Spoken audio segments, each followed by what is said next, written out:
Vamos lá falar um pouco sobre a ausculta. O sentido da audição, de ouvir, né? A ausculta com o uso do estetoscópio, o som pulmonar, os sons pulmonares, sons cardíacos e sons de vasos. Lembra que nós falamos dos vasos? Quando você coloca o manguito na artéria braquial para verificar PA, você consegue ouvir um som de um vaso, tá? Do batimento. E os sons abdominais, que é no abdômen. O ambiente deve estar sem ruído externos e o estetoscópio deve ser colocado diretamente na pele, porque quando você coloca na roupa, junto que ele está vestido, você vai arrastar o estetoscópio e isso pode te dar algum entendimento errado. Fecha os olhos, auxilia a promover o bloqueio de demais estímulos sensoriais. Então, coloca o sentido todo no seu ouvido para você poder ouvir, tá? Onde você vai ouvir, onde você vai fazer sua ausculta. Então, você tem lá a referência lá no seu slide que você tem, tá? E você consegue estar fazendo a ausculta, ok? Avaliação dos sinais vitais. Pressão arterial, esses são os sinais vitais, frequência cardíaca e frequência de pulso, frequência respiratória, temperatura e dor, tá? Como quinto sinal. Essas são a avaliação do sinal vital. Então, é assim, vocês precisam ter em mente, tá?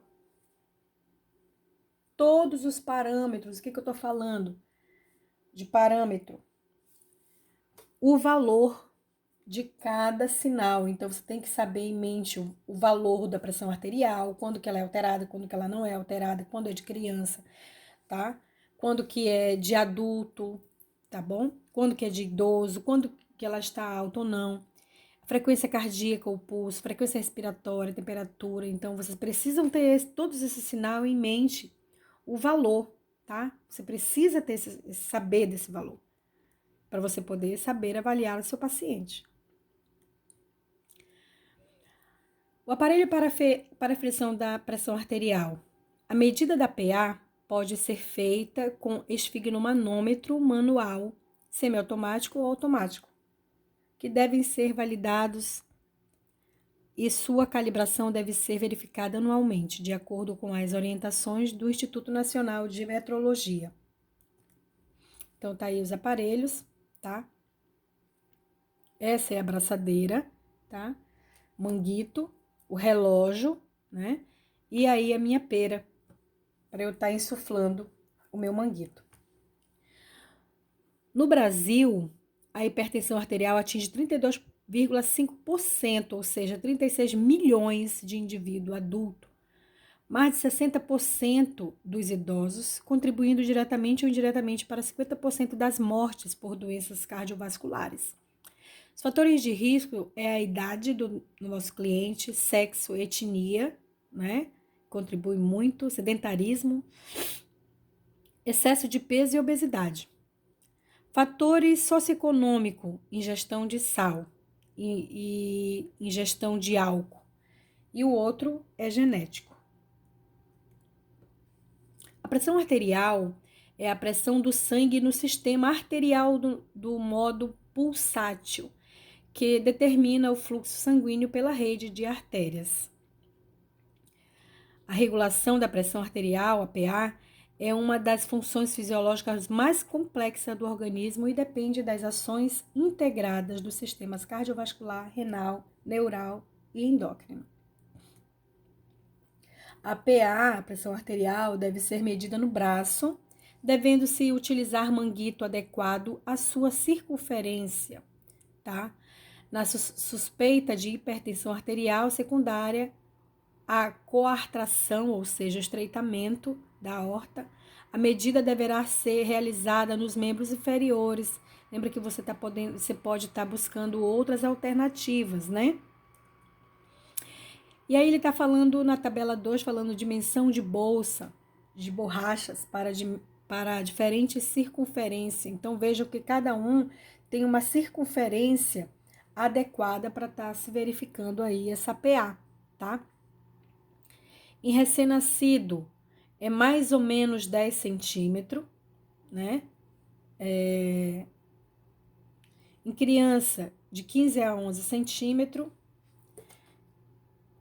E infantil, 16 a 22. Lembrem que eu não posso verificar a PA de um adulto com um esfigmo de 16 por 22. Isso aí não tem como. Então, vocês têm que ter ciência disso, tá? Dessa braçadeira. Ah, não deu, não consegui verificar. Então, veja outro aparelho para você estar podendo verificar aí a PA do seu cliente. Então, aí está a classificação da PA de acordo com a medição casual ou consultório a partir dos 18 anos de idade, tá? Está dizendo aí. E é isso que eu tô falando para vocês. Vocês precisam ter em mente o que é normal. Então, ou seja, vocês precisam saber os valores, né? Os valores de uma PA. Pressão arterial. É determinada pelo débito cardíaco, volume sanguíneo e resistência arterial periférica. O débito cardíaco é a quantidade de sangue resultante do produto do volume sistólico e da frequência cardíaca que o ventrículo esquerdo, né, manda para a aorta a cada minuto. Veja só que ele está falando que o ventrículo esquerdo lhe manda para a aorta a cada minuto, né? Que é o quê? O débito cardíaco. Ele está falando de quem? Da sístole, né? As variações do débito cardíaco são grandes, sendo a média de 5 a 6 litros por minuto, podendo chegar a 30 litros por minuto durante um exercício físico. Então, veja bem o que ele está falando aqui. O débito cardíaco, volume sanguíneo e resistência à artéria periférica. O débito cardíaco é a quantidade do sangue resultante do produto do volume sistólico e da frequência cardíaca que o ventrículo manda, né, para a aorta. Preste atenção nisso, né?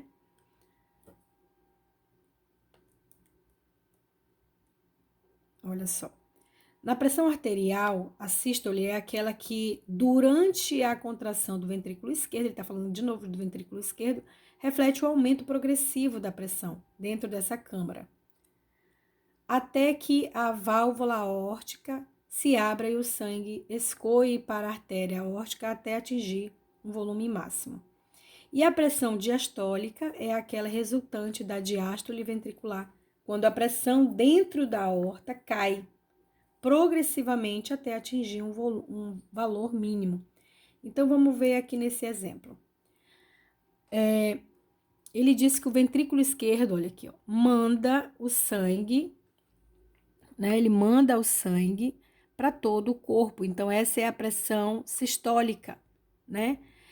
E ele disse que a pressão diastólica é quando diminui, né? É quando diminui, é o menor, olha só. É a queda resultante da diástole, né? Ventricular. Então, preste atenção. O ventrículo direito, ele recebe o sangue pouco oxigenado, né? Porque ele já absorveu todo o oxigênio do sangue.